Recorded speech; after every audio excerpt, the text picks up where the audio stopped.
SPG Plant Clinic. What's your emergency? Hold on tight, I'll be there in a sec.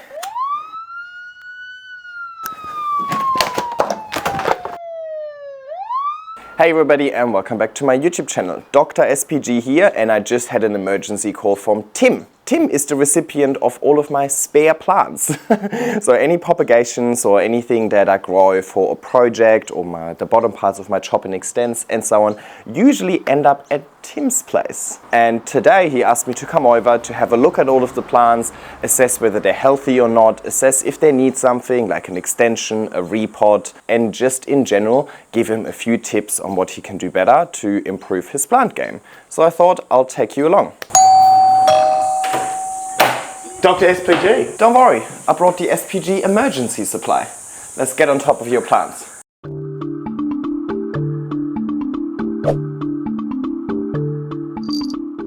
Thanks Timmy for having us. The viewers were definitely really excited to see your place because they know that you get, I wouldn't call them leftovers, but you get the... dregs?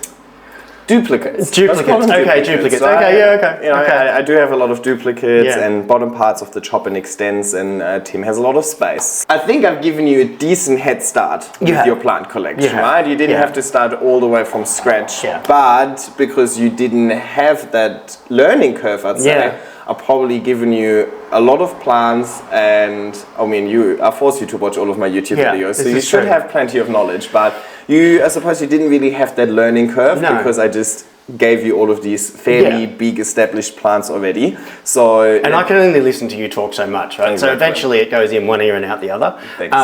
But hopefully I'll pick up some tips along the way today. Yes, so I think today's really a little check-in, see how the plants are doing, see what plants need something, right? I mean, I have moss pods pre-made all the time. I have big batches of air mix and so on. So obviously I come prepared. And we have the emergency kit. I come fully stocked. So anything that your plants need today, we're gonna get on top of it. And I'm gonna try and provide as much advice as possible. So hopefully it's helpful for you and the viewers as well. Anyway, let's have a look at the place first. Let's have a look at all of the plants that Tim does have, but not all of them are actually for me. Tim buys plants as well because Tim goes plant shopping with me and he's not immune to buying plants as well. So not all of them came from me. You usually hate the ones I buy. We have very different tastes, so I'm trying to influence you in a positive way. It's like, hey, what about this really beautiful splendid? Anyway, let's have a look at everything. Let's see how they're doing, what they might need, and then come up with a bit of an action plan to, you know, get on top of it. Sounds great. Rather sooner than later because it's a hot day. All right, let's go. We've got a variegated peace lily. Nice. Again, I know you're not a fan, but I just love the variegation in it. It was just something a bit different rather than your normal everyday peace lily. I really don't mind, but it's not a plant I am wanting to grow. But that's okay. Tastes are different. Here's my Maranta, which has actually fared better than yours has over the last 2 years. And it stayed indoors. It seems to be the hardiest plant I've ever had. You can forget to water this sucker and it, you know, deteriorates a little bit, and then you give it a dose of water and it recovers. It's a bit like the oxalis. Right? He's trying to come for my job. Look at him. Okay, come Timmy, on through. I honestly have no idea what you're talking about. My Maranta is twice as beautiful. Yes, but you threw it out when you were at the last place and left it on the balcony and you gave it no care. Yeah, so I have one that looks twice as good with no care. Hey, it's not a competition. It's not a competition. No, good. Come on, actually, I mean, honestly, I really like this. I think it looks really great and it's a good plant over here. You do have this weirdish window over here, right? It's kind of facing the neighbor's house, but you get a lot of bright indirect light coming through here. But what is really interesting is this plant gets, you know, very, very filtered light, and the plant is happy, the plant is growing, but I'll put in a photo or video of the same plant growing outdoors in my garden. Same age, but you can see that the plant has much larger leaves and much darker leaves as well because of the high sun exposure. So same plant, and just purely based on conditions, very, very different look. But I really like this. Yeah, that's a good call. It looks really good. It looks really, really good. Absolutely no shade to Tim's Maranta. It looks really good. I just like pointing out how the same plant can look so different just purely based on conditions. Yeah, interesting. So this plant I haven't watered today because I'm not sure what our plan is. Timmy, do you want to take it out for us? Because yeah, sure. we can't really see it. So properly. I leave it, just so you understand, I leave it in this position because it gets more light from down the side. Yeah. Whereas obviously it would look more beautiful if it faced this way. And we've got a beautiful leaf here. And nice. Which has, you know, beautiful red backing to it. I don't know if that's showing up on the camera. You're cracking me up. And oh look, it's got, you know, a petiole. I'm learning the lingo. I'm learning the language. I think this is gonna just turn into a 1.5 hour piss take where Tim takes the piss out of my YouTube channel. Yeah. But okay, let's touch on this first because I really, really love your house because it has this big sky window that runs all across your living area. So I'm really, really jealous of how much light you've got to offer. But that's one of the first things I ever taught you is don't necessarily position the plant in the way that you like to look at it. Think about it from the plant's perspective. Which way does the plant want to face, not which way do you want the plant to face. Yeah. So, and I've learnt that, and that's why it was facing outside rather than inside. Good. But it looks really good. It looks really healthy. So this was the bottom part of my Splendid that I gave you, I think when you first moved in, so 2 months ago maybe. Yeah. And you can see that's where I cut it. So this is the bottom part. This was where it made the cut, and then it has reshot. Then it had its first leaf over here. So it's hard to film against this light. Your place is even worse to film in than mine. First leaf was a little weird, small and deformed, but that is not necessarily unexpected because it just went through a big chop. But the subsequent leaf after that, which is this newest leaf over here, that's looking really nice. So it recovered really quickly from the shock, but it had one odd, weird little leaf in between. All right, the poles are moist. Timmy, you're doing good, but I think this one, we can easily put an extension on. So great. Let's put that on the to-do list. And because Timmy is old, we're gonna have a paper-based list.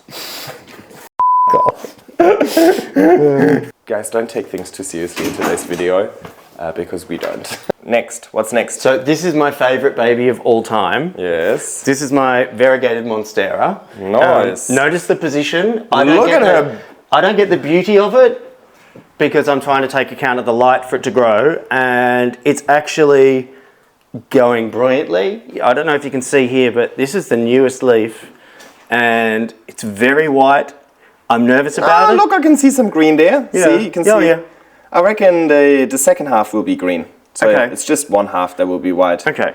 But yeah. And the other leaves have got enough like chlorophyll to like keep the plant going, right? There's enough clearly. green. Otherwise it wouldn't. Do you want to turn it around so you can see it a bit? Oh, can I show you one thing before we go to that? Look at this. Like it even has variegation in the root, which I think I've never seen that before. Interesting. Nice. So And before you turn it around, again, it's kind of starting to climb off the pole. There's also not enough pole left, so let's put this on the list for pole extension. Okay. Oh, it looks beautiful. So this is the same mother plant as my variegated Monstera as well, just Tim happened to have a cutting that showed much better variegation. Which, you know, his luck, good on you. Beautiful, beautiful amount of variegation. It's not too much, but it's a lot. would you say it's better than yours? Yeah. From the variegation bar, I mean, that's random. That has nothing to do with you. Like, you didn't do that. That is just, you just got lucky. Yeah, so okay. you're welcome. Okay. And this one is on aeroid mix. Wow. I remember potting up these two. The one that I currently had, my second one, I put on cocoa chips and I put Tim's on aeroid mix as a little experiment. And the aeroid mix one seems to be the winner. But we talk about it later. Here's my probably most established baby. This is my Adansonii.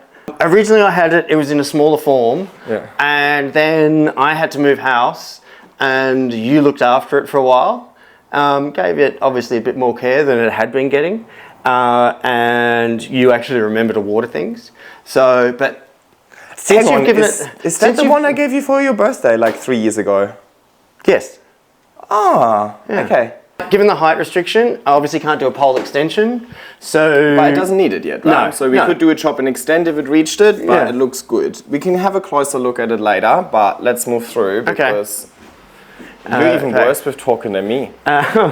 And then we have, it's a type of peace lily. Yes, Bathyphyllum, the big one. Yeah. I like it. Looks good. Hasn't flowered or anything yet, but it's doing okay. I like the leaves. We've got a miniature bird's nest that I just liked for the colour. Yeah, it's a good pop of colour. Yeah. Yeah, definitely didn't Very low maintenance. Definitely didn't come from my place, that one. No. Alright, what do you got here? And then we've got the Atabapoense. Yes. Which I had when it was little, like down around this size. And again, when I had to move, I needed you to look after it because I didn't have the facilities to do that. And it's just gone from strength to strength. So and I've kept it alive, and I've managed to get a new leaf. Yeah, this is the newest leaf since it's been in this place, right? So it's doing well. And I don't know what these are. Like, is that the same stuff that was on the These are extra Splendid? floral nectaries. So the old they're just little sugars that the plant gives out. Right. There's two theories about it. I'm not too sure which one is right. One would be that it is to attract beneficial insects. The other one is to deter pests. Oh, okay. I think it attracts beneficial insects. Okay. Or, I don't know, usually attracts ants indoors. Oh. Okay, here we have a double pole philodendron florida. I don't know what you think about that one, but it's a double pole. It's doing pretty well. It's pushing out a lot of new leaves, but it's not really climbing up that much at the moment. Okay. Look, I remember giving you this years ago. So I think it definitely needs a repot. Yeah. It was just too large for my space back then. So I think we can give it a repot. And we took some propagations of this a couple of months ago as well. They should be ready. So I think this one, we repotted and then we can give it a pole extension as well. Sure. It's just some cuttings from the Addisonii. They look good. When did you take those? That was only, 10 days ago? Okay. To the cuttings. There you go. So you can see some roots. And there's some roots. Nice. So that hasn't taken long at all. Perfect. It honestly, you know what? If I were you, I would just propagate it in this vase. Makes a nice display at the same time. True. That's the Florida cuttings that we need to do something with. Okay. Yeah, they've been here for a while. Yeah. Okay. A long time. Easy. Perfect. They were cuttings actually at my old house. Then we've had the poor Cebu Blue that I kind of forgot about, and it's come good now, but it looks terrible. Hang on, this is where you had it outside and it kind of got really burned, but look at the new leaves there. Oh, these leaves are new, they look good. Yeah. This leaf looks good, okay. But all the bottom part is terrible. So this is the bottom part of my Cebu Blue, and even the bottom part of my Cebu Blue doesn't look good anymore. And this is like even a pole older, right? Yep. So this one we can do a little chop and extend with. Okay. Okay. What about this? And here is the beautiful dubia you gave me. It's taken a while to actually get established. So it's been probably 2 months, but now I'm just starting to get this new growth appearing. Beautiful. And that is, I mean, I remember when I did the video and I said that most likely this pole is going to reshoot in 2 spots. Now, one shoot here and one shoot here, and that is exactly what happened. So this is perfect. Now, I was actually thinking it might reshoot in this node, but it didn't. Which is not bad, because it actually reshot in 2 nodes that are further down on the pole, which means you just bought yourself a little bit more space again. Yep. But I have an extension for this as well. Okay. Because this is going to grow really quickly now, I reckon. Okay, awesome. So I really don't know, I can't remember the name of this one. I know you've told me. You're dripping, careful. This is Epipremnum panadum variegata, and this is looking amazing, Tim. What? Look at that. Well, because it's right next to the sink, right? I remember to water it quite often. Look at this. I mean, it's still going through this stage where leaves are slightly deformed, but they're happy. So and we've got a new leaf here. Oh, and you have how many shoots? 1, 2, 3, 4 shoots. Awesome. So we definitely give this an extension because this is gonna look great. Okay. Oh, I love that. Yeah, that's a good one. Where'd you get that from? I'm pretty sure it was you. Then we have the Monstera spinopnum. No, this is philodendron, no ID. It has no ID. It was like this random hybrid somebody sent me one day. Oh, right. And I propagated into like 100 pieces. And I grow some on moss pulse, some not on moss pulse, and so on to see if it's trailing nicely or if it's climbing nicely. So far, I haven't really found anything nice to do with it, if that makes sense. Yeah. Like, it's not an ugly plant, but it's just not really a plant that I would ever usually get. Yeah. And the petioles are quite long, and it's like, but not dense. But I'm thinking this could climb up the tree, the palm in the back. Yeah, because you wanted to try out a few things with your backyard, which we're gonna see in about 3.5 seconds. So maybe this is a good plant to experiment with, because even if you kill this one, don't worry, I have another 3 of those. Okay. All right. And then this is the garden. And then out here was smallish space, but you know, I think that's all I need. Yeah, but it also puts in perspective that a garden the size that I have right now is actually quite rare in Sydney, or at least this part of Sydney, right? Like you don't usually get space. Very lucky getting your plate. All right, Monstera. Oh, she's seen better days. Yeah, she's seen better days. At the old place I was at, she was left out to basically die. What is this? Not my doing. Oh, it's this bloody awful Koya stuff. I'm pretty sure actually I told you to put it on. It doesn't. I'll explain later, trust me. But look, it has lots of roots. I can see lots of roots. I can see it's pushing out a new shoot, and the new shoot is decent size. So I cut back like a lot of the leaves. Yeah. So but moving to the new place, I didn't know what the lighting was like, and I thought it was going to be fine, and the leaves just got really badly burnt. So I cut those right back. Yeah. We can fix this, don't worry. And down here, we have my Philodendron gigantum. Whoops. That I think you gave me for my birthday this year. That's a new leaf since I've moved in. So that's going pretty well. That's beautiful. So has this grown outside the whole time? Yeah. Okay. Well, since I moved here, yeah. Wow, and this is the newest leaf that it started. But I did have to move it because it was getting more sun before and it burnt some of the leaves. So I've moved it more into the shade and under this massive bird's nest. Keep doing what you're doing with this one because you're doing well. And then this is Heliconia that seems to still be struggling, but it's got a new lot of growth down the bottom here. So, and guys, this was one of the mixed pots that I put. There's a little gloriosum popping up. So remember when I just pulled everything out of my garden like there's no tomorrow? Yeah. See, I do get the dregs. And I'm appreciative. And then we have the bird of paradise, which is going pretty well. It's just pushed out this new leaf, which looks... Yeah, we'll just give this a new pot. Incredible. So I'm really happy with that one.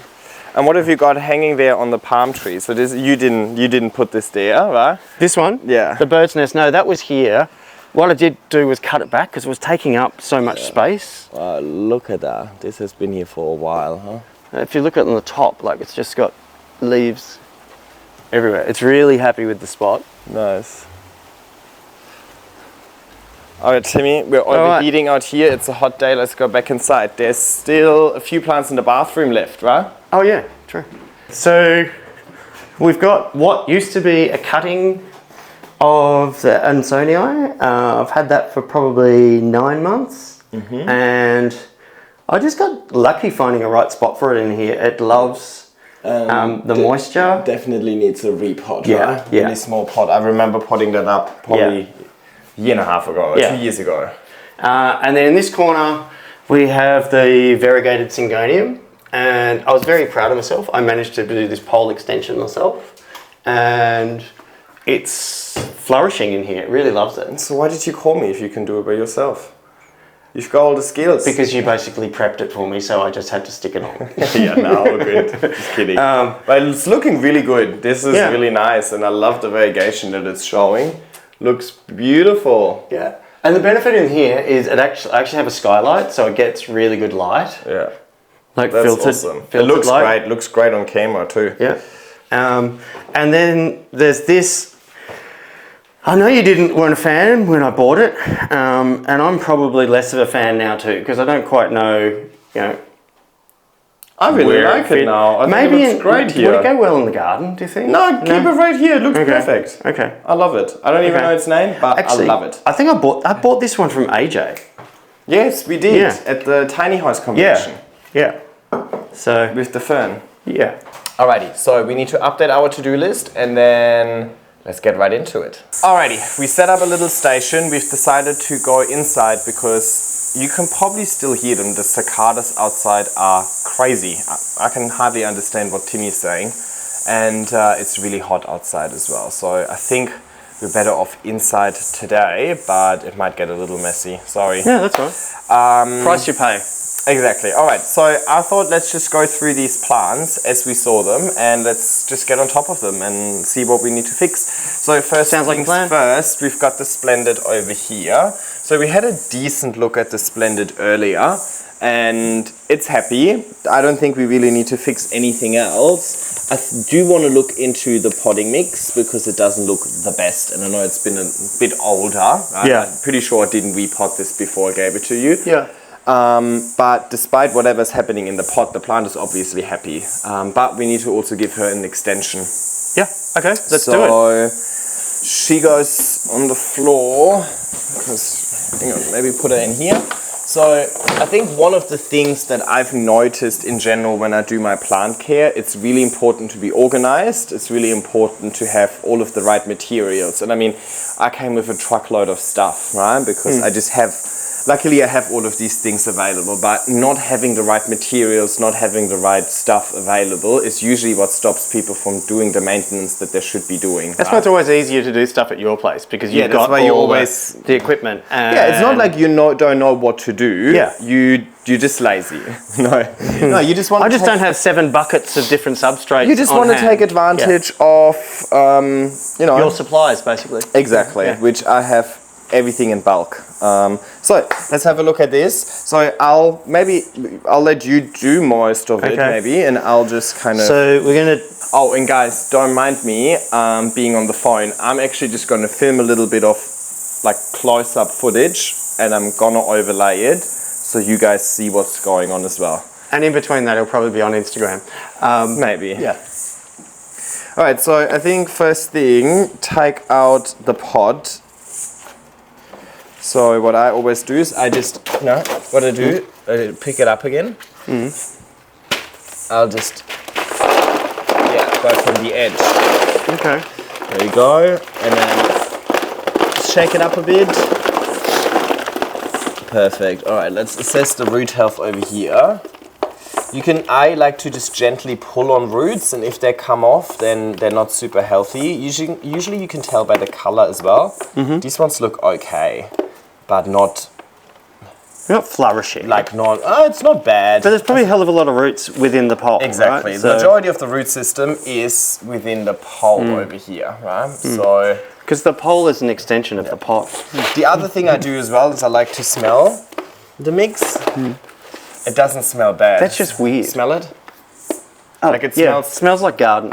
It smells like garden, but it doesn't smell bad. No. You can smell when there's rot. Okay. Perfect. So I don't want to use this mix again because it's quite old. The whole purpose of us repotting is that we don't use this mix, but we can use the same pot. Okay. And we just use a fresh aeroid mix. Okay. But this mix we're going to use when we pot up some of your outdoor plants later. So Sure. nothing goes to waste. That makes sense. Alrighty, so aeroid mix, aeroid mix, aeroid mix. Here you go. We need the little shovel spade I thing. actually have the best time using a pot. Oh, to scoop it. Yes, because it just fits so much more than the little scoop, right? Oh, yeah. The little scoop, you're going to be scooping a lot, and you're holding onto this pole while you're scooping. You don't want it to take too long. No. I'll help you. Okay. I'm a rookie at this. In general, potting up plants, doing repots, doing chop and extends is so much easier if you have a second person helping you, specifically when you deal with, hang on, don't do that. specifically when you deal with really large plants. Now, I don't like to compress all of the medium because to create air pockets? the whole idea of the chunky airwood mix is that there are lots of air pockets. The air pockets basically are humid air, and airwood roots will love that and get all of the oxygen and moisture from there. That's sitting in there stably now. Exactly. What I sometimes like to do at the back end, right? So this plant is at the front of the pole. I like to sometimes push in at the back end a little bit to give this just more a little integrity, bit more stability. Yeah, okay. Yeah. All right. Do you want to pick it up by the pole? See if it's. Yep, it's holding. So it's holding everything together, and honestly, I think it has just something to do with the friction within the pot. Alrighty, got the garden stake. So I'm going to put that at the back. Exactly, just put that in the back. Now we know that there weren't any roots in the back because the plant was at the front. Otherwise, you can always just put it in before you add the airwood mix. All right, and now do you fix the bottom pole first to the stake? Yes. So grab a couple of cable ties, and I just connect it in two spots, really, one at the top and one at the bottom. Okay, while you do that, I'll prepare the extension. Sure. We obviously have a little gap over here at the front at the top of the moss pole, because that's where you did your watering, bottle, but we don't want that gap, so we just put some fresh moss in here to fill the gap. The infamous upside down bottle watering technique. Yes. And then we take a new moss pole, also no gap at the bottom, and we just pop it on here, and then you just cable tie this as well, again in just two spots. And do you find it's easier to do this with like dry moss in the extension and then we water it? Yes, because so I make all of the poles in bulk and then I put them in the sun for them to dry. That also should kill any mold spores. I've developed a technique so I can easily do it at home, and obviously if the extension is dry, it weighs nothing. So it's really easy to maneuver. If it's wet, it's much harder to maneuver over here. But once you've connected it to the garden stake, it's pretty stable. Now I also like to, what still happens now is like these moss poles can kind of twist on top of each other, right? Which is not what we want. So I like to connect the two poles together. Do you have a chopstick? Pole number one. Yeah. This is pole number two. That's closer. Now obviously the longer your cable tie is, the easier of a time you're gonna have doing this. But that's okay. We have tiny cable ties. So you just go under the first pole, and then this is the second pole, and this is where I want this to come out, right? So I go in there with a chopstick or with a straw or scissors or something. To try and bring it out. Bring it out. Easy. Here. Now you can just cable tie these. Bam. Alright, so I usually do 2 or 3 of those. And so would you water this normally with just the bottle at this stage, or would you just hose it? Now, I would water the full moss pole now. But I think you can also hose everything down anyway. I think that's a good option for us to do. But your backyard is very sunny. I wouldn't put any of the plants out there for now. But do you have a hose in the front yard? Yeah. Maybe we can, once we're done with a plant, park it out the front. Yeah. And then we can just hose everything down, because I like to just clean all of my leaves as frequently as possible. Yeah, right. I find that clean leaves just prevent most pest issues, helps the plant photosynthesize properly, and so on. See, this was the first leaf, right? And then out of this first leaf, out of the petiole, this is the petiole, right? Yeah. Out of the petiole came the second leaf. Yeah. But now, after this leaf, the third leaf is not going to come out of the petiole out from the second leaf. The third leaf is now going to grow via caterpillar. Oh. So in this petiole over here, you didn't just have the new leaf develop, you also had a new caterpillar develop. Okay. So the third leaf comes out of this thing. This is the caterpillar. Okay. That's a sign of maturity. Oh. So juvenile leaves. Yeah. I mean, it depends on the genus and so on. Not all plants do it, and it's not consistent, but usually juvenile leaves come out of the petiole of the previous. Okay. And then once you have a caterpillar, that's a sign that the plant is maturing. So a second leaf after the chop and it's already maturing. That's good. Should we put this out the front for a water later? Looks good. We're gonna do this one next. Let's do my baby. The pepe. Okay, this one we can actually probably come a bit closer. So Next one, okay. we're going to add a grow vertical pole. Yeah, so we've got your variegator monstera. It's growing really well, so I think we just want to get it to keep doing what it's doing. So let's just add an extension. But I wanted to show everybody a little closer maybe. So this is an aeroid mix pole, and you can see there's still lots of roots going into the pole. It's hard to see with these eco green ones, but you might be able to see some of these roots over here as well. So definitely happy. Some roots in the pot as well, but actually not that many. So we definitely don't need to repot it. It's perfectly fine. Now, one thing that I don't necessarily like about your apartment, it has nothing to do, like I like it. I actually pointed out as the one thing that I really like is the skylight, but because of the skylight, all of your leaves are facing like this. Yeah.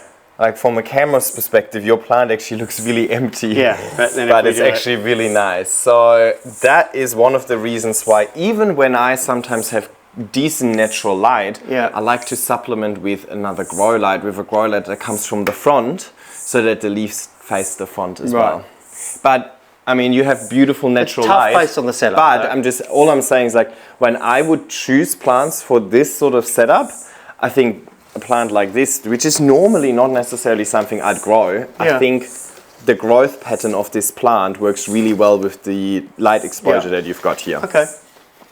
Just saying, I think it's something to consider with plant placement. Not just where's the best light for the plant, but also where can I put the plant and encourage the right growth pattern. Exactly, right? Like where can I put a plant, that gets light exposure, that makes the plant grow in a way that is aesthetically pleasing to me. But I mean, this is a beautiful plant. All I'm saying is that those are little things that you could look into optimizing if you want to. I've just been trying to keep them alive for the time being. And they're more than alive. They're more than alive. All I'm saying is, like, this is something, because, of course, you want the plant to be happy, you want the plant to grow, but ultimately you also want to see the plant, right? So that's why I often use grow lights, even if I don't necessarily have to use them, or I put a plant in a dark corner with a grow light rather than right against the window, so I actually get to appreciate the plant. But it obviously also depends on the space that you have available in the first place. Yeah. But yeah, love that skylight. It's perfect for these sort of plants, right? You have plenty of light. The amount of light is not your issue. By the way, this is north facing as well. So the garden was north facing, which is the best exposure in the southern hemisphere, which makes this east? East, yeah. Yeah, east. So sunrise, So it gets a lot of morning sun. You get a lot of sun, right? So you don't have a problem with the amount. I think, and it's not a problem, but I think your main challenge will be how the light comes into your place from above. Yeah. Which is obviously really close to its natural growing conditions, which is perfect, but it doesn't necessarily give you this beautiful display side that you might see in my house. Would a mirror help? Like if I had a mirror opposite where it's sitting, so then the light will reflect? Yeah, but I think the light coming from above would still be too strong. Too dominant. Yeah, the plants will want to face forward. But I mean, you're working through it, you're turning them in the right direction and so on already as well. But I think it's just something that you need to just be realistic with. It's like the way that the plant wants to grow is not necessarily the way that you want the plant to grow, just purely based on light exposure. Okay. Anyway. All right, so we need to fill that so you've cut open the top of the grow vertical so that we can overlap it. I actually think we should overlap it by 2 because I don't want to. We're not going to use a support stake. Yeah. So we're going to overlap it by 2, which means you also need to cut 1 over here, please. Okay. So do I join that on first, or I would join it on first because obviously the aeroid mix is just going to fall through otherwise, right? So the reason we use aeroid mix in this one, it was because of a little experiment. When I gave this plant to Tim, I know that historically Tim has had issues in keeping his moss pots moist, let's say. Like for me it's normal because look, this is a huge part of this is also my job. But I understand that not everybody has that much time to just, extend poles and keep them moist all day long. So Tim is just overlapping the grow vertical pole by 2 holes. Yeah. Yep, so 1, 2, and then cable tying that all together. Easy. So I thought, this is technically a Monstera deliciosa, right? Like I wouldn't give a green Monstera deliciosa a moss pole because it grows really thick aerial roots. It doesn't, if I compare that to a Philodendron verrucosum, for example, that has the most disappointing tiny root system, that plant can really take advantage of a moss pole in the water retention that the moss has to offer. Monstera deliciosa, in my opinion, doesn't necessarily need a moss pole. I think the effort of trying to keep the moss pole moist is not necessarily worth the benefit unless you're growing your plant to propagate it later, right? So, okay. Because I grow mine on moss, or actually I've done an experiment growing on cocoa fiber and it worked the same. Basically, I'm growing it on a growing medium. And I'm having a really easy time propagating my Monsteras. Specifically, variegated deliciosas seem to be really hard to propagate. So I'm growing it on a moss pole for propagation purposes. But this one we're not necessarily growing for propagation purposes. We're mainly growing it for aesthetics. So I thought, why not put aeroid mix in the pole? We can still keep the aeroid mix somewhat moist, but if we think about it, none of the components in the aeroid mix has as much water retention as moss, and there's more aeration. So it's going to dry out faster than moss, but that's okay, it's just a Monstera. It's still going to give it something for the roots to attach to, specifically the bark, for example. So, and it worked, right? Like I reckon if we take this pole apart, and we're not going to take it apart because I don't want to cause damage just for the sake of proving myself right. But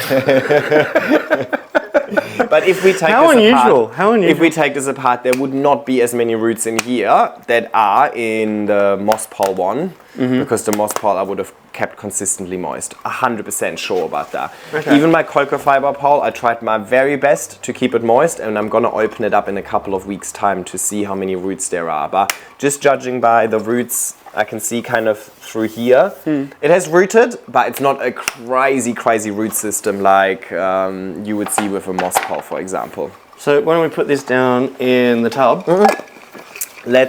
First things first, actually, I want to try and manipulate this stem over a little bit. Oh, really? Yeah. So this one, and do this stuff at your own risk. You break it, you bought it.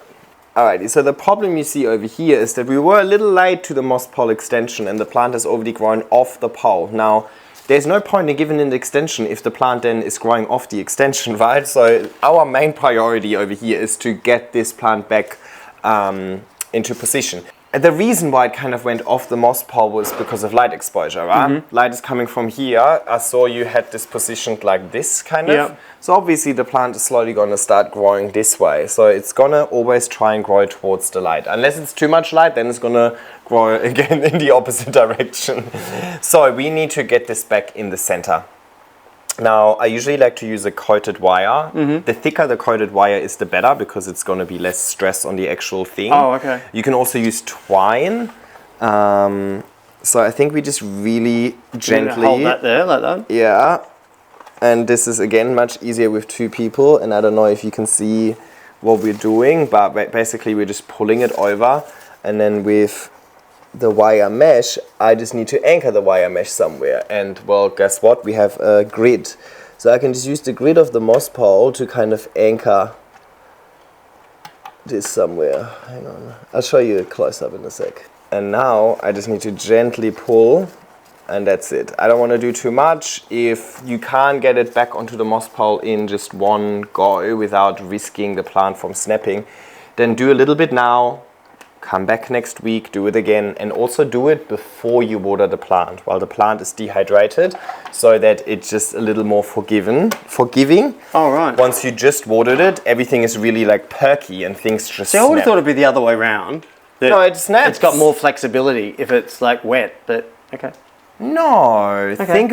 Think about, you know, when you buy like a broccolini. Yeah. And the broccolini, and you know, you put it in the fridge and you forget about it for 3 days. Yeah. And you take it out and it's like really like droopy. Well, you can throw this around without anything. Yeah. You could take a limp broccolini and just smash it on the table and nothing would happen. Yeah, yeah. You soak it back in water. And it's rigid again, and then, it snaps, right? Okay.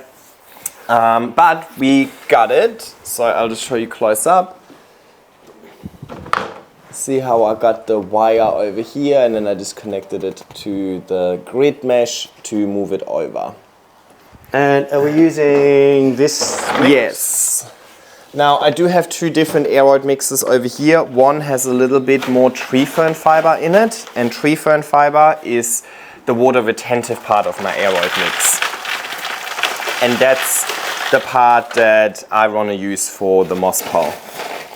Because the moss pole has more aeration than the pot, so the pot is going to dry out less quickly. So in the pot I use a chunkier mix with ingredients that have less water retention.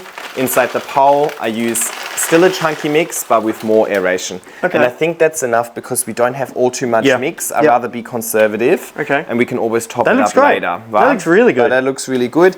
Now, one thing with the grow verticals as well, see right now how the mesh is kind of very flat. Mm-hmm. The more medium you've got in your pole, the more water retention, the more media mass, the more root mass, essentially, right? And root mass is critical for this to continuously grow. And we want this to mature. So what I do is I just pull the grid so you're forward feeling a bit, more volume in there. so all of this can come down a bit. Okay. So I have more volume in here, right? So I'm really maximizing. It's all about media volume ultimately. Well, if you want your plants to mature and grow large, you need to give them room for their root system to expand. The traditional thinking is that, oh my God, give it a huge pot. Yeah. I just give it moss poles. Yeah. Vertical extension of the pot, so most of the root system will be here. And then as it grows up, then I just add more aeroid mix. Maybe we can fit it later. I just want to be conservative for now because this is only the second plant. Yeah. And this is actually all I've got. I don't have any more backup supply at home. This is actually the emergency supply. Okay. You're welcome. Okay. All right, let's put it aside, but we can also water this in. The pot looks perfectly fine for watering, it needs water. So Tim's Adansonia over here also flowered a couple of weeks ago. And when mine flowered afterwards, it just went downhill really. The leaf size got much smaller and so on. So we actually cut these flowers off straight away. One of the shoots also really grew off the moss pole. So those are these little propagations that we've seen earlier, right? Now, again, I just want to make sure that these shoots that you now have here don't have any flowers currently growing. Oh, like even after we cut off like the last lot of inflows? There's more. There was more. Another 2 came up. So mine had I think 8. I just twisted it. Is that the right way to do it? Twist them to break it off? No, you can cut it with a scissor. I actually let my plant develop most of the fruit because I was interested in seeing it. Okay. And the next leaf after that just turned into nothing. Oh, right. Now, these have reshot nicely, but I just want to make sure that this one is also attaching to the pole. So this time not going wandering. I use a cable tie. And again, use the grid of the moss pole to kind of be like, hey, I want you to be here. I don't tighten this cable tie all the way because the stem might still thicken up. Okay. And if I put a cable tie there, then I'm basically choking it, right? Okay. Moss pole is nice and moist. You're doing a good job at keeping that happy. It dries out healthy. so quickly in this spot. Yeah, because you have a lot of light. So things that makes your moss pole dry out is obviously the plant in itself. If you have a big plant, think about it. You have 3 plants on there. Technically, 3 plants should use 3 times as much water as 1 plant, right? Yeah. Then it's in a lot of sun, so just the direct sun exposure that it gets should make water evaporate, and then your place is quite warm. Yeah. But it gets a lot of flow through breeze, I think too, which makes it dry out even more, right? Yeah. So, but that's okay. It is a Monstera. Monsteras can dry out a little bit more, compared to a velvet philodendron, for example. So I don't think it's necessarily terrible. Okay. And Monstera roots really like aeration, so I have good results with the open moss poles, but if you feel like it's taking too much time, too much work, you're not necessarily staying on top of it, and it's to the detriment of the plant, then we can always just add a plastic backing on it at some stage, right? But or I could move it. With, I could move it to over this side. So. But no, I think specifically with these with this plant and how I said before, how the light comes, it would actually be nice for you to also have plants that grow 360 all around the pole, rather than just on one side. And then obviously with the round moss pole, you can just add more cuttings. So these cuttings that we've seen earlier, once they've rooted, you can just put them to the bottom of the pot. Okay. And then they'll also grow up. So you'll have like 5, 6, 7, 8. Maybe because of the height restriction, we're never really going to extend that. Yeah. Maybe we just make it go down and up and down again and so on, something like that. So let's see how we go. But I don't necessarily think that you want to grow this into like this 3-meter tall plant. You just don't necessarily have the space for it in the first place. No. I think it would look out of proportion to your house. To everything else, I don't think it, like, I obviously grow plants really large because I want to set myself this challenge sometimes as well, but I acknowledge that plants don't get aesthetically more pleasing the larger they get necessarily at all times, right? Like some look better, some don't. All right, this one really, really, really needs something. So, little background story on this one. This was still in my old apartment, and it eventually grew really, really long petioles. Like this plant would spread probably like this, huge spread, which just was taking up too much space for my small apartment. So I gave it to Tim when he was still living at his old place. He added outside, it got really burnt. So we had to cut it back, and then we planted, it was a really tall moss pole, and we planted the 2 parts of the moss pole next to each other. So one of them used to be the top, one was the bottom. At this stage, honestly, I don't remember. The leaves in themselves have suffered quite a bit, but that's okay. They have new shoots in the new leaves. All of these top leaves, they would be new. And that's what we're after, right? We just want to get more new leaves. But what we now need to do is we need to try and get these new leaves to grow up 1 moss pole, I'd say. And then once all of these leaves are just on that 1 moss pole, then we do a cut. Then we just take the top and then we keep going from there. So I think today I prefer to just repot it, right? Exactly. So we're basically just using these bottom parts of the moss pole to propagate the plant onto a new pole. Okay. They're just a means to an end. That makes sense. Also, my hands got really sticky touching this plant. Lots of extra floral nectaries here as well. Now, sometimes that can cause leaf damage, visual leaf damage. Sometimes, if you notice, like Glorious, for example, it has a lot of these extra floral nectaries, and because it's too big, I can't move it anymore. I don't get to clean it up ever, and it starts going a bit yellow. Which is just fine, right? That's just plants. But yeah, if you get this sticky stuff on the back of your leaves or on your petioles, like this, I don't know if you can see the sticky bit. That is extra floral nectaries. It's not necessarily a bad thing in itself. It's not harmful, let's say, and philodendron are really prone to it. All right, let's repot it, and I reckon bring this up here to repot it, or yeah, we can put it up there. I reckon we want a larger pot. Okay. Just slightly larger. Oh wow. So we're going from a. Oh, this does not look good.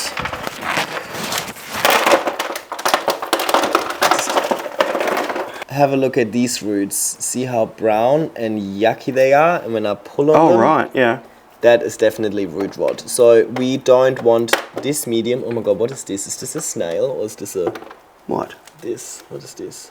Oh no, it's pebble. Okay, these roots healthy. The white ones with the fluffy bits on it, healthy, but these ones on there are not so healthy. So we want to get rid of as much medium as possible here. Okay.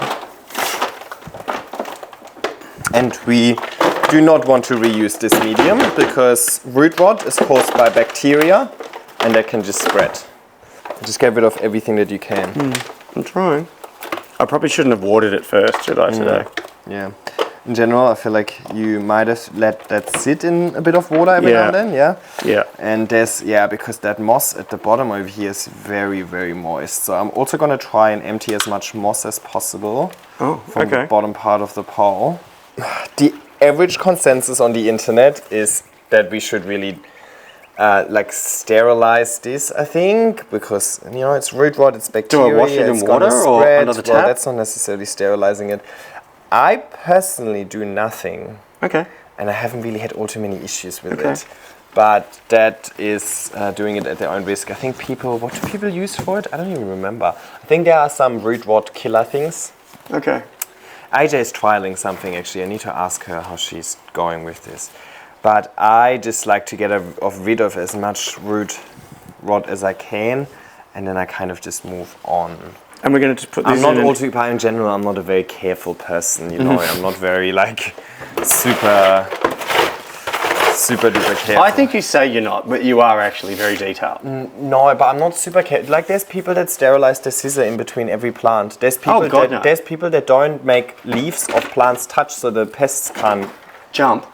Alrighty, we get the bigger pot, pop it in there. Now this plant is we want to pot the new cuttings with it as well, right? Yeah. All right, definitely, they're well rooted. Probably a little too well rooted in water. I don't usually like to leave them in water for all too long, but that's good. 2 new cuttings. They both already have new shoots with new leaves, so we can just add them to the bottom to fill it up a little bit. Okay. So I think we'll just put them here. Do you want me to just hold them there? No, we can just add a layer of aeroid mix first because they don't go all too far down. Hang on, I'll do this. Consideration, should we plant plants 360 around it? No, just one side, No, just one side. Okay. The other thing, I don't think this is necessarily getting all of the light that it wants. I think you can probably give it a little bit more light. Okay. But let's look at positioning in a sec.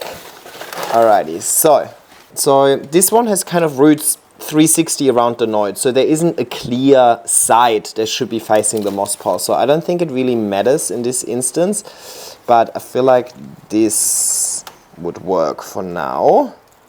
And then let's have look at the other one. I think this should really be the side facing the moss pole over here. Okay. So we'll put this on here. It's quite hard to see, but no, that's good. Now I can see. Now we top it back up with aeroid mix and spill half of it on the floor. That's easy. We can This that probably later. needs to go a bit deeper actually. There you go. I've managed to outsource the work. Okay, now I think one thing you want to consider is that you have 2 plants down here. Mm-hmm. Your light is coming pretty much from above. Mm-hmm. So these plants are not going to take off or thrive if they don't get any light. Mm-hmm. And they're not going to get light because look at all of the things in the way. Yep. So I think this is also maybe a good opportunity to just get rid of a few really ugly leaves, because right now some of these ugly leaves are taking up a little bit of light, and you want the plants at the bottom to thrive. You want these plants at the front, at the top, and you want the plants at the bottom to thrive. I've seen which ones I want to get rid of. So, you know, sometimes pruning... So do I cut it right back, close to the... Yeah. If you cut it, that may be a bit too close, just... Oh. Well, I mean, it's fine, but you don't have to... So wherever you cut it, it doesn't matter. The rest of the petiole is going to die off, and eventually you can just very easily snap it off. And then this other one looked a bit manky. Yeah, I think it looks good. I think it looks a lot better. Now these leaves are ugly, but they're part of the propagation, so we want to keep them. Yeah, I think it looks good. It actually makes... Do we ditch this one? Nah, keep a few, because obviously leaves do photosynthesis, otherwise it has no energy. Okay. That was the leftover petiole of that. Okay. But I think it also, like, the top leaves look nicer now. Now, I don't necessarily think we already have to extend it, to be honest, because there's nothing there yet. No. But eventually I would just pop one extension in the middle. Right, you want to show everybody what you've got? So this was taken from just cuttings of the large Adansonii, about... Honestly, I have no more idea. I had so many Adansonias in my life. And I don't know where this came from. I'm sort of growing this as a trailing one as opposed to climbing. So, but I like the density of it. Yeah. But it definitely needs a new pot. But yeah, if you turn it around to show you, so what I've done whenever I repotted this, I honestly don't remember. I have one really nice decorative planter that is 20 centimeters in diameter, but it's basically just half the height of one of my normal nursery pots. This is one of the normal nursery pots. So that decorative planter was only about half the height. And I really wanted to have a nice Adansonia display in the middle of my table, so I just cut it in half. But that also means only half the media, half the root mass, and so on, right? Now it's trailing. It doesn't need all too much roots. I mean, still need roots. But I think if you want this to get any nicer, we should really give it a little bit more medium for roots. Okay. I reckon we can just take the same size pot. Yeah. just normal height. And so do I just fill a little bit of this with Yes. the mix and then we just add that on top? I think so. We just Okay. fill it up. I also think that look at this mess over here. Look at all of this. There aren't all too many leaves here, but there's a lot of nodes. I reckon we should cover this in a little bit of mix so that some of these roots, like these roots here, for example, Yeah. or these, can actually grow. Okay. The more roots, the better. Okay. Right? So we need to find a way to optimize that. And is this the mix we're using? I don't know at this stage anymore. It's all the same. So let's add a little base layer. Yeah. Beautiful. Alright. Hang on, let me quickly assess what's going on. It looks fine. I can't smell any root rot. The roots look healthy and white. We don't want to bring you too close. We're going to make a mess. But I reckon you can just chuck that in there as it is. Beautiful. Maybe loosen up a little bit. But it was a very chunky mix that had a lot of aeration. Now it also was kind of really hanging over the edge and one part of the pot was really empty. So I think I don't mind that. Yeah, but I think we can just try and pull it all just back a little bit and try and have some of these. I actually think we added too much medium at the beginning. So what I now do is I'll shake it. Okay. And while I shake it, I try and push the plants down, if that makes sense. Okay. There we go. Alrighty, now let's have a look. See, all of these nodes, all of these roots, we just want all of The this roots look really healthy. to make contact with the mix. So just, top it up a bit.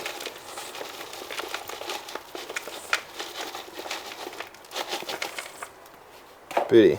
And we just flop it back over. Okay. Done. All right. Awesome. That was quick and easy. Let's have a look. Now, it looks weird right now, right? The leaves are kind of going in all sorts of directions. Like, look at this root, for example. This is definitely a root we should try and put back in here. But what you can do is you can now try and style it a little bit. But eventually the plant will face the light and it will do all of this by itself. So it will look better in a couple of weeks' time. But what else can we do here? You want to just put it down because you're holding it really awkwardly. What you can do, there's so many shoots in here. I want to show you a trick. All right, see this plant and see how it has all of these roots here and here and here. Well, what you can do is you can try and make this touch the airwood mix. I'll wrap it around. Like this. Okay. Like bury it a little bit. It will grow its own little plant. Okay. It looks denser. Yeah, it looks good. Yes, because it's not just all hanging over. It will be shorter but denser at the top. Okay. But don't worry, it will start trailing down again. Like, see this plant again? Oh, yeah. Like, you could just kind of try and make this touch the surface of the pot. Okay, and then it'll... Makes contact with the airwood mix. We water the airwood mix, is going to grow its own root system. Okay. Because it didn't have a large root system for the amount of shoots in here. There's like 7-8 shoots or something like that, right? Yeah. So I like to just circle things in the pot until every node almost makes contact with the pot. Yeah. And then you'll start cutting it from there again. What you could then you start letting it trail from there again. If you, for example, only have one vine on here, I mean, I've already done a lot of the work for you by adding like 8 vines in here in the first place. But if you have one, what you could do is you could just twist it around the pot. Yeah. Every node makes contact with the mix, and then they all go, and then you chop it. Oh, so you already propagate it while you grow it, and then you cut it. That's smart. Anyway, so objectively right now the plant looks a little bit crazy, but it looks bushier at the top, right? Yeah. So now we just need the plant to do its own thing and find the light again. Alrighty, Mr. Timmy, what have we got here? We have a Monstera dubia that you very kindly gave me as my housewarming present. And I was petrified that it was going to die. It didn't do anything for about a month. And then just in the last 3 weeks, I've got these 2 new shoots coming up. So I'm pretty damn excited and happy about that. And they're already pushing out some new leaves over here as well. So I think it's definitely time to get onto the extension now. Okay. Before these leaves start growing over this gap that we've got, right? Because I've just done my extension and I let it grow a couple of nodes over and it was just such a pain. Right. And I really messed up these 2 growth points. Yeah, because while doing the whole extension thing, so I just bumped into this growth point like 800 times and I had to cut the leaves off because they were so damaged. So better off getting on top of it ASAP. Now the principle over here is the exact same as last time, but I think we should fill this pole with moss first. Okay. And then put it on there. This uses so much moss. I just don't have enough moss at the moment. Again, I just took the emergency supply. So we'll start from the bottom. Yeah.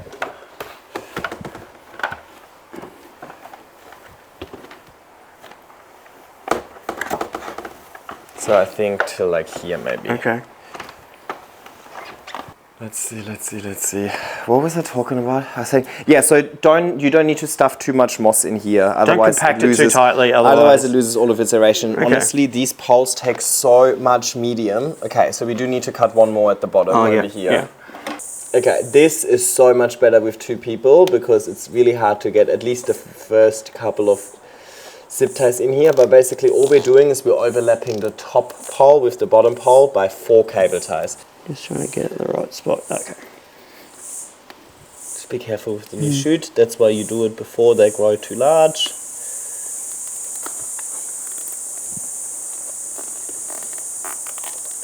Just be careful with the new shoot. Yeah, beauty. Alrighty, and then do that in the other 2 as well. And once you're done with your cable ties, always flip them inside so that the sharp edge that I just cut off isn't sticking out, potentially damaging new leaves. Put it back in its spot? I think so. Because I've already watered it today, Yeah, and the moss that we're using is already moist as well. Yeah. Okay. So, yeah, just put it back in its spot, I think. Okay, do you mind putting the pot back?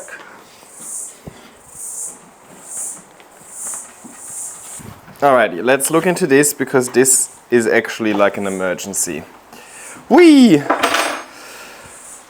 So we really just want to use this part that's grown off the pole.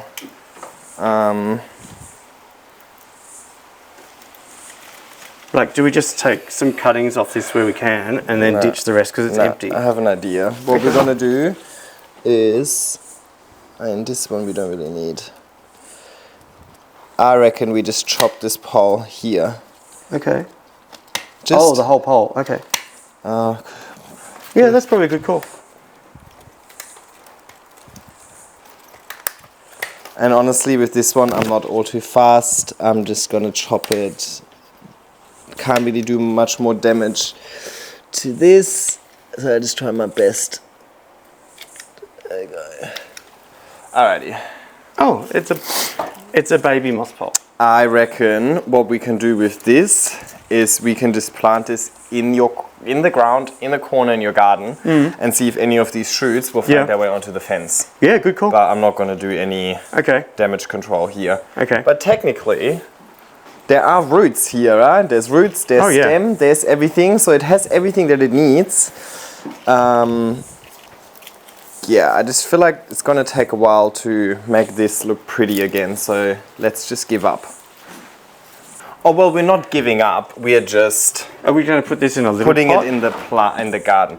In a little pot? So I think we should give it a moment to dry out because I just cut all of the stems.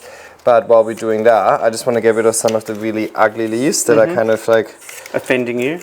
Yeah, these leaves just will not recover, right? Okay. So if they're too far gone, then some of them might just be a bit dehydrated, but some just really look ugly. And honestly, the ugly leaves stop you from being able to really appreciate the not ugly leaves. So let me just bring them closer. So we really just took this segment of the pole, but there's some roots in here and there's some plant here. So I'm just gonna let this dry out for a sec.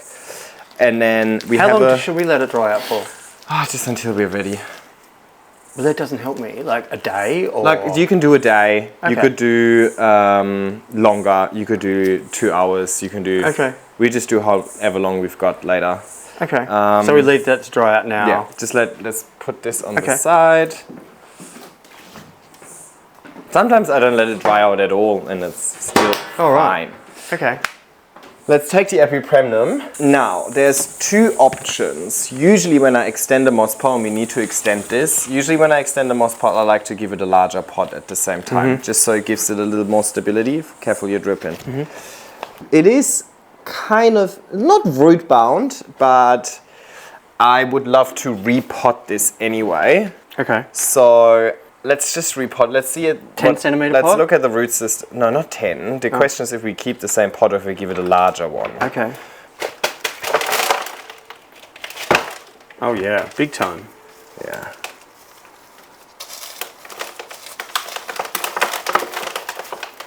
It's like quite a sandy mix in this one. Yeah. Was this early aeroid mix? Honestly, they're always different. It depends on what I've got available. Yeah, this is very compact in here. Yeah, I think that's enough. No? You don't want to ruin too many roots. Okay. You just want to get a bit of aeration in there. So that's fine, but I would feel bad putting this back in a 14 centimeter pot. Okay. I mean, we just took the pot off and we took all of the medium even off and it's pretty much still the same shape. Yeah. So I think Bigger pot. bigger pot. Okay. Alrighty. So what we're going to do here. So let me see if I can get this right. Yeah. So I start with some of the aeroid mix, just a base at the bottom. I wouldn't. You wouldn't? You'd put this No. right to the one because Yes. it's going to be extension. If you put a normal plant on it, you're right. But Yeah. with a moss pole, I want the moss pole to be To at sit the, at the very base. bottom. Okay. Because that's what gives it stability. Okay. And again, I want to put this towards the back because it gives Okay. it also further stability. And in this instance, I think you're better off using a pot. You make less mess. Okay.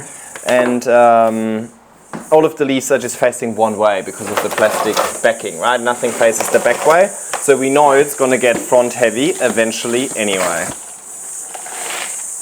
The back of the pot, there's a little gap between the pole and the actual pot, right? Whoop. Is it? A little gap over here. That we're also going to fill with aeroid mix, and that part of the aeroid mix, that one we can compact as much as we want. Because there's not going to be roots that part anyway. The roots won't really go that way because the plastic backing is stopping the roots from going there. But pushing it in there a little bit, that helps us create a little bit more stability. Keeps the pole in place. Gives it a stronger foundation. And it enables us to do this without having to connect anything over here, right? Easy. Beautiful. So this is looking really good. Now we need to work on an extension. And we definitely left it a little too far with this one because this is what I'm trying to avoid. The plant growing over the pole. So I now need to kind of push this forward to get the extension on. Meaning we're running risk of breaking something. But we'll see. So, Timmy, you've never really been into indoor plants before we started this hobby, kind of. I mean, not together. I like outdoor. I Was I already into plants before I met you? No, right? No. Like, I think I know you longer than I had this plant hobby. Yeah. So you've seen it escalate from day dot. I've seen it escalate from 1 Yeah. to 3 to 20, and that was back in the house. And Like 3 moves ago. yeah, and then it kind of got out of control, people. And yeah, who would have thought you'd end up with a greenhouse? Yeah, Timmy is more like an outdoor gardener. Timmy always had gardens. This is probably the smallest garden you've ever had, right? Yeah. You've always had decent-sized gardens. That required mowing and Mowing, yeah, and like hedge trimming and so on. Yeah. So it's a whole new experience. But it's a lot of fun. So I think that's maybe too much, or no, that's fine. Is that But I good? think you didn't compact it enough. no, I didn't actually. want to. Oh, okay. Like you don't want it to be super compact, but you do want there to be volume, right? Okay. Otherwise, you just make too much work for yourself. Okay. Okay, guys, this one we're gonna just speed up a little bit because we've done this process 3 times now.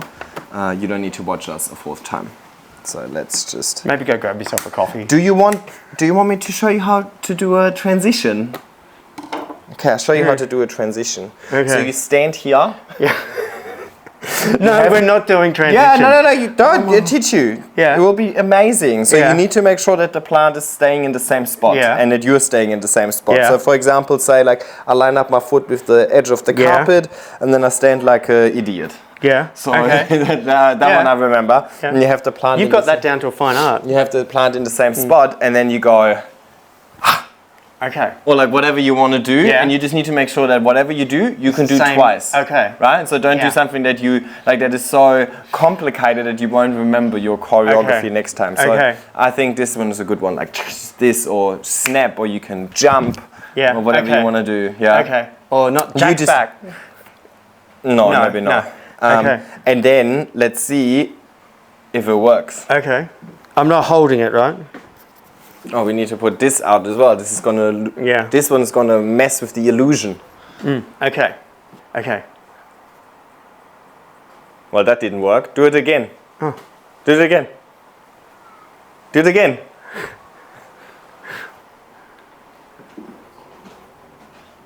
Did that work? I don't know. Now, I will leave it up to you. Yeah. Look, you've got some really, really nice leaves, like this one and this one, and this one is super, super nice. But you also have some really ugly leaves. I am a big fan of cutting the ugly leaves to make the Oh yeah. nice Okay. ones Can I shine. make the call?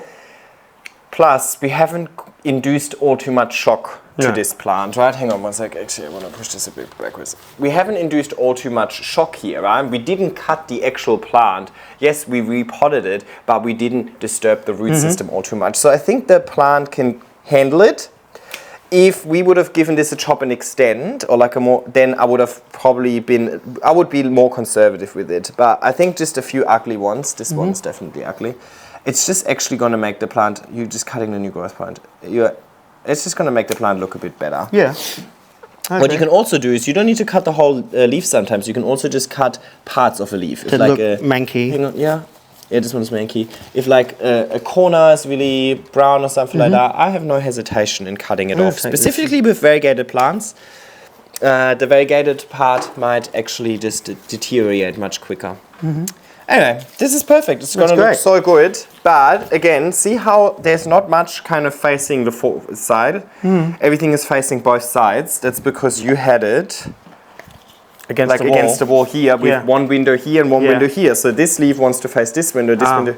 So I'm thinking you should probably position it somewhere where it has a more uniform light exposure. Maybe on that corner. Yeah. Yeah. Okay. That'd be good. But we need to water this in as well, so let's park it Okay. outside. Last one on the indoor plant agenda. So we've given this, I don't know, not that long to dry out, to be honest, but long enough. Now I just want to pot this up in a 20 centimeter pot, 14 centimeter pot. It doesn't need that much room, right? Okay. Because it doesn't have many roots yet. Yeah. But let's take a little bit of moss out the bottom because that's what retains too We much should save this moisture. moss because it's quite expensive. Yeah, what I actually done with all of the moss that we've taken out, I just put it all in that one big bucket over there. Okay. And we're going to use it when we repot some of your plants outside. It's Okay. not a problem to have a little bit of moss in your Yeah, mix. It retains a lot of moisture, which is good for the plants that grow in your garden because you have northern exposure. It's really hot there, Yeah. right? So it's going to stop it from drying Okay. out too much. But yeah, everything gets reused. Don't you worry. So do we fill the bottom of this with aeroid mix? Yes, almost like you watched my tutorials. Yeah. Huh? Yeah. All right, let's do that. Do you want to fill that? Too many times. Yeah. So would this cebu normally be like in the wild? Would it be a climber or a crawler? What do you think? Well, it looks like a crawler. Just how like this is extending out, like that. How do you think it got to the top of the moss pole? Okay, maybe it's Look, it's plants- multi-talented. Plants innate, like Monstera deliciosa, can crawl or climb, Oh. for example, as well. Plants in nature, you know, they really want to survive. Do you want that on the other side of that? No, they're Okay. really going to survive. They're really, that's like their main thing. Okay. Plants and survival. It's like what they want to do. This is a really big pole. Yes. Okay. Well, the thing is, by the time we maneuver this to be on that pole, it's almost halfway up its pole already, no? Okay. So, hang on. We stick to our guidelines. We cable tie this one Oh, to yeah? here first. Okay. So we just have a little stake. We're just doing the same as we've done before with the extension. We're just doing it in a smaller version. So obviously, you know, you don't need to use full moss pots to do chop and extend. So you can also chop a plant in half if that's the part of the plant that you actually want to keep, if the rest looks ugly, right? You don't need to just stick to the half just because I said it. But obviously the smaller the segment of pole that you use, the less nodes, the less roots, the more likely the plant is going to revert. And the more of the root system, the more of the plant you can keep while doing extensions, the less setbacks there will be. All right. So now I'm going to hold this off the pole so you can kind of squeeze that in. Okay. Yeah, let me just move that. As well. And then I fix this to the fix that to here, and I'm gonna fix this to here. I'm not super happy with it because ideally I would have loved for these last 3 to 4 nodes to have grown on the moss pole and grown a root system into the moss pole before it moves on to growing the next leaf.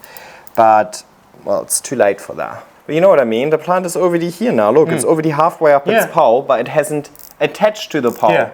So basically only really realizing half of the benefit of this pole. If you do that with every single plant, you're going to have a lot of pole, a lot of moss, a lot of watering for only half the benefit, if that makes sense. So this is something I don't often do. Actually, I never do. I would never do it in my own collection. I would have cut this and propagated it in water and then started from scratch. But I feel like I have so many plants, you know what I mean? If there's one missing that's now propagating and recovering, nobody misses that one plant. But I mean, you have a lot of plants as well, but not as many. And you have a much bigger house as well. So I think we need to keep all the greenery that we can keep. Yeah, one more cable tie. And then just keep an eye on this new growth over here. At the moment, it's looking like it wants to go off the pole, but I think it's going to adjust to its new position. Okay. And I think you should not have this outside. You had this outside, didn't you? Yeah, I did. I can tell by the burntness of the leaves. And then it was in a shady spot, and I kind of forgot about it. Yeah. Because I was too busy, like, moving greenhouses and all my problem. Rebuilding, lies, replanting. Lies. It's absolutely the truth. Lies. Ta-da! Well done, Timmy. Oh, just stay there again and turn it a bit. Turn it. Now, this looks right? Obviously. Sorry. Now, this, my friends, obviously looks Nah. Are you allowed to say that? Yeah, I can say shit. Now, obviously this looks not the best right now, but that's because these leaves are used to growing like this. They will adjust to the new position and so on. Just give it a couple of weeks and it will look natural. Do I want to position it so the light is coming from here, so the leaves come back? We're gonna talk about positioning, I think, in a sec. Okay. Let's just water that so it gives it a bit of time to drain before we pot them back in. And then while this is all draining outside, we're gonna have a quick look at the outside plants. Okay. And then by then the inside plants should be dry, and then we can look at positioning and see what we can do in relation to that. Because doing all of this is useless when it comes to plants. The majority of the work is done in the long term, right? Yeah. It's the continuous care, it's the continuous exposure to good conditions that makes it grow. Today we're just really like, it's conditions, care. We're just giving it a fresh start, but that in itself is not worth anything if you don't set the conditions right for it to flourish. and give it good conditions going forward. Okay. Right? All right, so let's pop this outside. Let's ship it outside. We water everything. Now, whenever I repot a plant or whenever I repot plants, we see my aerode mix is pretty chunky, but there's still some fine particles. I like to water it just so everything settles in, and I just like to hose it down. And and clean leaves is honestly the best way to prevent pests and so on as well. But you can also, for the next couple of waterings, you could use CCS, which is Clonex Clone Solution from GT, which focuses a little bit more on propagations and root health and so on. But I reckon you can also just go with Foliage Focus and Root Zone. So Root Zone is really going to look I've got Root Zone. Yeah, so do that. So how often should I do Root Zone? I do it, you can do it technically with every watering, like once a week with every watering or so. Every time you do Foliage Focus, you do like 3 to 5 milliliters of Foliage Focus, 1 milliliter of Root Zone per liter. But I usually only do root zone like every second watering or so. Well, see, Sometimes I don't do it at all, and like. I only do the GT Foliage Focus every second water. Yeah, which is okay as well. Your plants will tell you if they need more. If they don't grow, then they'll need more. Hey, we missed a couple. I'll bring them out. The first couple that we did. Oh yeah. Here you go. Thank you. And there's the Splendid as well. Yeah. Love this plant. Really? You've hardly mentioned it. Yeah. Now look, showering them like this also can help you with like a new leaf unfurling. For example, if it's stuck. I mean, this one wasn't stuck. I'm just saying if it was stuck, make sure you spray all of the leaves front and back side as well. Clean leaves. Have a good time fighting off pests. Have a good time photosynthesizing. Yeah. Have you had any pests in here? No. No, right? It's because I'm very diligent. Yeah. Now what I would do here, even though it's not taking up majority of its moss pole yet, what I would do here is I would still water the whole moss pole because the moss pole dries out, the top dries out first, right? Yeah. Because water drains through. So if you only water till here, this part dries out first. Yeah, okay. You don't want this part to dry out yet. So you're basically buying yourself time. Yeah, okay. Dry moss is really hydrophobic. So you can see all of the, yeah, so slightly mist the outside first. And then once it's no longer hydrophobic, then you can really pour water down there and it can just absorb it. Yeah.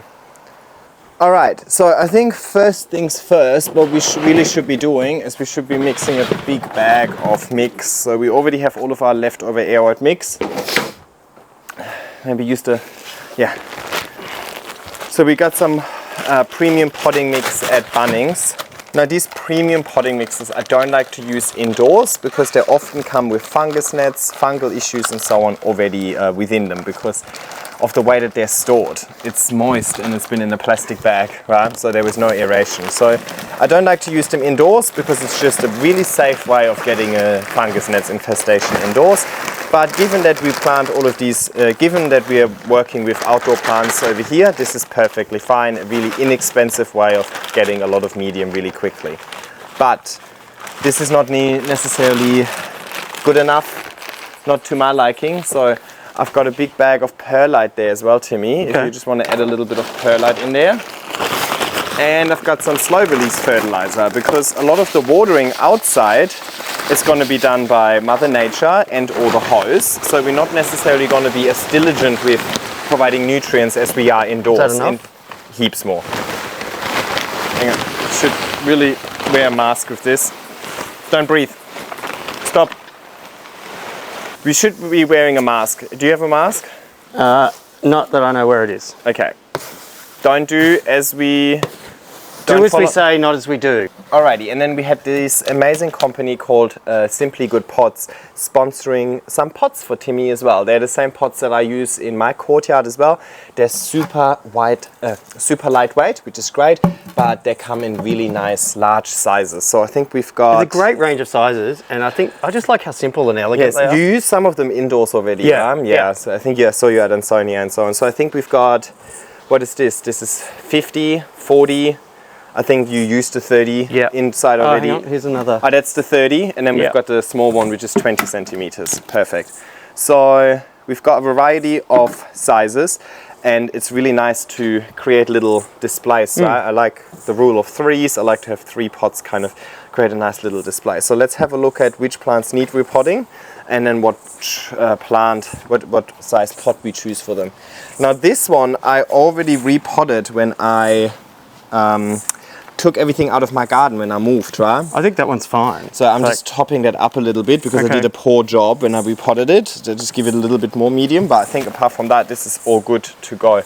Now, this got a little bit too much sun to me, I think. So You can keep them on for now. I reckon this is the reason why the plant has created so many little pups at the bottom, because it was just getting a little bit too much sun. But hopefully the new growth is used to the new condition, but keep it a little shadier. I changed the position, because I put it in when I first moved in. Okay, and it was too sunny. It was just in a sunny spot. Same as the Monstera, just got too burnt. So. All right, so let's give it this pot. That looks good. Number one. Then the Bird of Paradise. We just recently bought this at IKEA, but you have 3 plants in here, so there's a lot of plant in here. I think we should give it a decent sized pot. Oh, that big? Is this? Hang on, can you hold it? I'll hold it. So I think this is the 40 centimeter one, but I think the 40 centimeter one is not the best fit for this. So what I've done with this is I actually cut the pot. Well, why don't we go with put it in the big one? So I think let's go with this one. It's a 40 centimeter nursery, 40, what is it? 41 centimeter, fits in here really nicely. Okay, so I think we should give it this pot. Yep, let's have a look at the root system first. Just push it down a bit. No, don't pull. Hang on, just hold it on here. And then just, no, hang on. Just, there you go. All right, decent roots, but definitely root bound. Just try and get rid of as much of the old medium as possible, because I don't necessarily like it too much. I don't think IKEA is necessarily known for its good growing medium. What you could also do is you could probably separate these plants, but I think we want to I prefer the density. Yeah, we want to have a lush display. I think that's okay. We don't want to do too much damage. Just give it a good shake, maybe. And at the bottom, I would tease the roots a little bit, just to free them up, so they're not so compressed. They're like big roots, aren't they? Like very chunky roots. Very, very chunky roots. I think that's okay. I don't want to do too much damage. So now, which pot did we decide on? We decided this one. All right. I put a decent amount of mix in first, because we don't want these chunky roots at the bottom to have nothing to grow into. These big pots, you'll notice, they take so much medium. We'll probably need to do another batch in a sec. It's like half full, let's say. Pop it in there, see how it goes. Perfect. We could even pot it a little higher. Okay, so a little bit more. All right, pop it in there.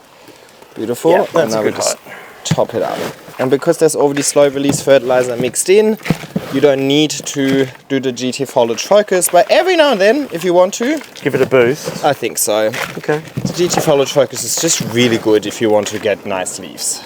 But slow release fertilizer is still better than nothing.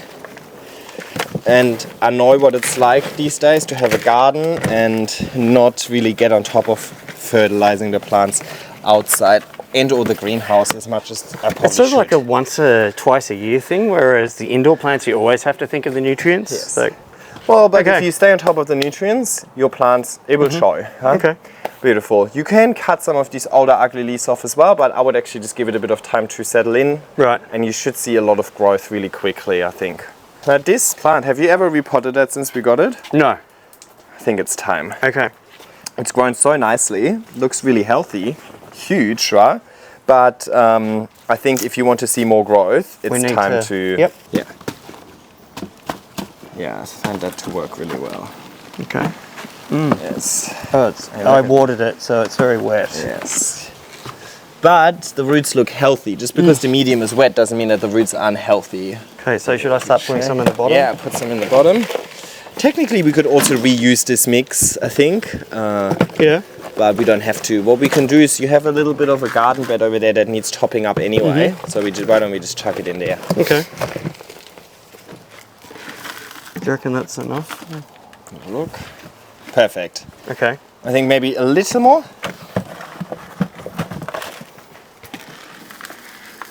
Beautiful.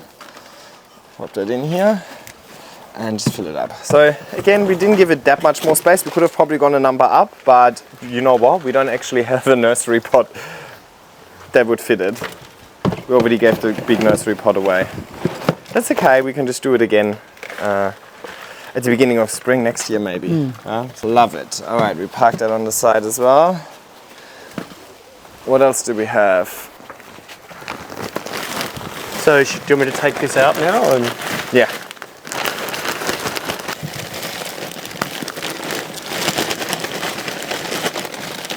Indoors was much nicer. Why do we always choose to do these things on like a sunny day? these roots are surprisingly healthy. We're not giving it a much larger pot here. Monsteras in general don't mind being a bit root bound. But I think it should do the trick. I think it's like what, 3-4 centimeters larger. Question, do we even bother with a moss pole? I don't think so. I don't think we're going to bother with a pole. So I think we should just, let's just pot it in there, and it should have enough structural integrity to hold itself up. And these aerial roots will kind of be like little stilts. Yeah, and look at all of these roots now making contact with the aeroid mix over here. They're gonna expand heaps and build a huge root system. So this is gonna be really happy. You just gave it way too much sun, I reckon. Right. Yeah. Are we done here already? I think we're done. Alrighty, we're done. So let's have a look at the end result. Alrighty, here you are with your splendid extension. Very happy, fits. very happy. Perfect. It's a whole new world of opportunity for the Splendid with the new pole.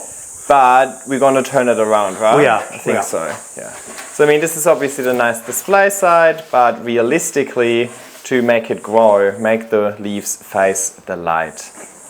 Perfect. Doesn't look quite as nice, but with the Splendid, once it has new leaves coming through, the nice red back sides, you'll get to appreciate those. Yeah. So it's not all too bad. No. Now, variegated, has a pole extension. It's now got plenty of opportunities to grow taller. It looks really good there. Yeah. Just whenever you water the moss pods and you do like a thorough watering like this, sometimes even I still really underestimate how much water can be kept in the pole. Yeah. Now this one is aeroid mix, it should flush through really quickly, but with moss, the problem's bigger. So whenever you put it back, just always check if there's anything draining through. Okay. Nah, not like a little bit, but this is not enough for the pot to really sit in. Yeah. And if there is water accumulating, just empty it out. Don't let it sit in there. The camera has a hard time actually focusing on it because it's quite dark over here. I don't think it's just a camera thing. My intuition is that this corner is a little too dark for it. I think if you really want this to thrive, yes, you need to give it more light. I think this would be a great corner for it. Okay. Yeah. I know that makes this corner look a little bit empty, and of course you always want to have plants in every corner of your apartment, but maybe we need to look into grow lights for you as well to unlock some of the darker areas. Yeah. Okay. I think this looks much better, and trust me, it will be much happier. And you're better off having a nice looking healthy plant in a suboptimal spot for your aesthetic than a plant that is dying in the perfect spot, because then it's not going to be there for long, right? Okay. All right. I really like this here. This is going to look so good once it takes over the pole. And you know what I mean? Before, you had it really flush up against the wall, meaning that some leaves want this light, some leaves want this light. This way, you could probably even turn it a little more. Yes, I think this way it's going to be more uniform. Okay. Eventually all of the leaves will face this way, but you know what you do then? Bring it to the other side. You bring it to the other side until all leaves face this way again, and then so you just move it around. Okay. Constantly, but it looks good. I can't wait for this to go all the way up there. Yeah, I think it'd be great.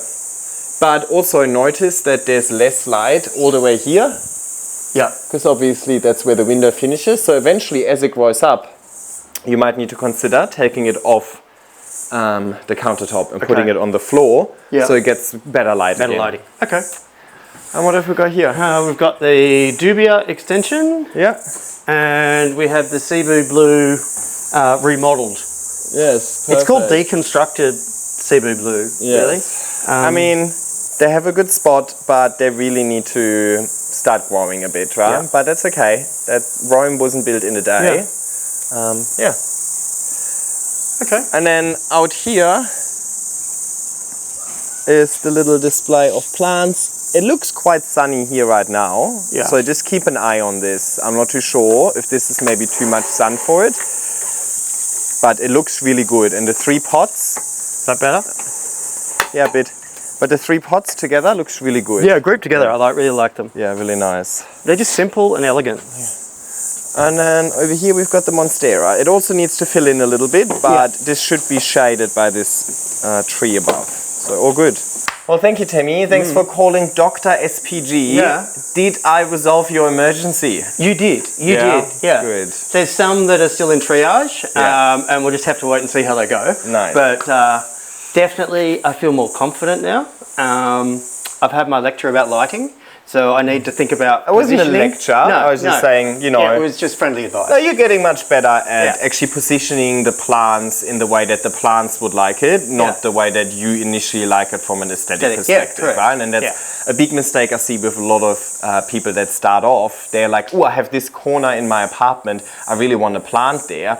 Consider, does the plant really want to be in that corner of the apartment, and then make a decision accordingly. But look, all of the work today is not going to worth anything if you don't crystallize it through continuous care and continuously providing them with the conditions that they want. But, you know, I love having a good day like today. Get on top of everything. Makes it much easier to do everything in bulk as well. Oh, yeah, you already got everything dirty. You already have everything prepared. Might as well do it. But yeah. Now my emergency supply is empty. Well, thanks, Johnny. Hope none of my plants need repotting. Yeah. Anyway. No. Oh, good. Also, thanks for having us. Thanks for showing us your house and your you. plants. I feel more comfortable giving you more leftovers now, so this won't be the last plants. Yeah. I see I hope not. There's lots of space. I see lots of empty space, yeah. and I'm determined to fill it. Okay. Anyway, thanks for having us. Thanks for watching. Thanks for coming for the ride, subscribe, guys. Leave a nice comment, and I'll see you next time. Bye.